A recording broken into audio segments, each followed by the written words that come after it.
ஹாய்ங்க, எல்லோரும் எப்படி இருக்கிறீங்க? வாரம் ஆச்சுன்னா ஒரு இடத்துக்கு பிக்னிக் மாதிரி போயிட்டுருக்கோம் வழக்கம் போல். இன்றைக்கும் கிளம்பியாச்சு. லைட் ஆஃப், தண்ணி ஓகே.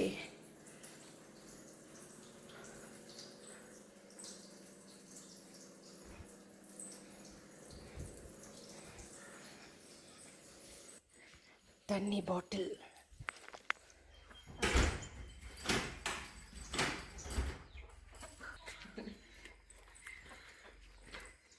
லேட்டாக போகிறோமே பரவாயில்லையா? உன்னதான் நீ அன்றைக்கி சீக்கிரமாக கிளம்பிக்கிறா? 8 மணிக்கெல்லாம் கிளம்பிடுவோம். இன்னைக்கு 8:30 மணி ஆயிடுச்சு. வீட்டு சாவியை வண்டியில் வச்சுக்கோ. கட்டுமா?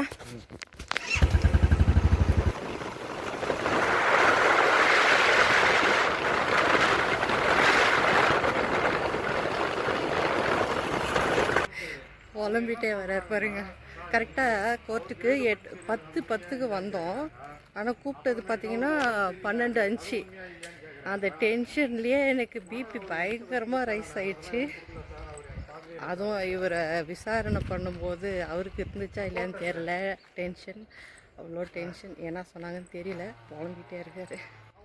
எனக்கு எதுக்கு இந்த டென்ஷன்னா, அவர் பேசும்போது அவர் தலையை ஆட்டி பேசுவாராம். அதனால் லாயர் சொல்லியிருந்தாங்க, நீங்கள் தலையை ஆட்டக்கூடாது, அதே மாதிரி கேட்குற கொஸ்டினுக்கு எஸ்ஆர் நோ தான் சொல்லணும் அப்படின்னு சொல்லியிருந்தாங்க. ஆனால் இவர் கொஞ்சம் லென்த்தாக பேசுவார். அதனால தான் எனக்கு பயம் வந்துச்சு. கிளம்பலாமா இல்லை வெயிட் பண்ணலாமா? பா செம வெயிலாக இருக்குப்பா, செம வெயிலாக இருக்கே.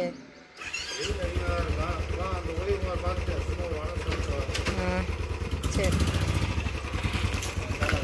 1:30 மணிக்கு மேலே ஆகிடுச்சு. அதனால் போகிற வழியில் சாப்பிட்டு போகலான்னு கொஞ்சம் ஸ்நாக்ஸ் வாங்கிக்கிட்டோம்.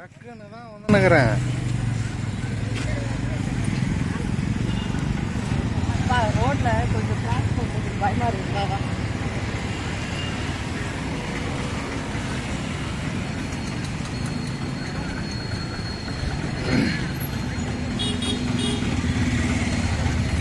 உங்களுக்கு ஒன்று காட்டட்டுமா?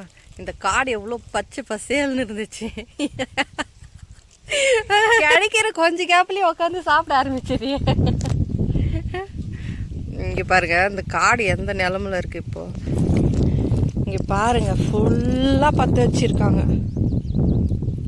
இங்கேருந்து அந்த ஆப்போசிட்டில் இருக்குது பாருங்கள், அது எங்கேயுமே இன்னும் அந்த சைடுலேருந்து வரும்போது மாதிரிலாம் எங்கேயுமே மரம் தெரியல. அந்த அளவுக்கு பற்ற வச்சுருக்காங்க ஃபுல்லாக. இப்போ எங்களோட பிக்னிக் ஸ்பாட் நல்லா காஞ்சி தீஞ்சு போய் இருக்கு. நெக்ஸ்ட் டைம் வரும்போது பார்க்கலாம் எப்படி இருக்குன்னு. பாய்.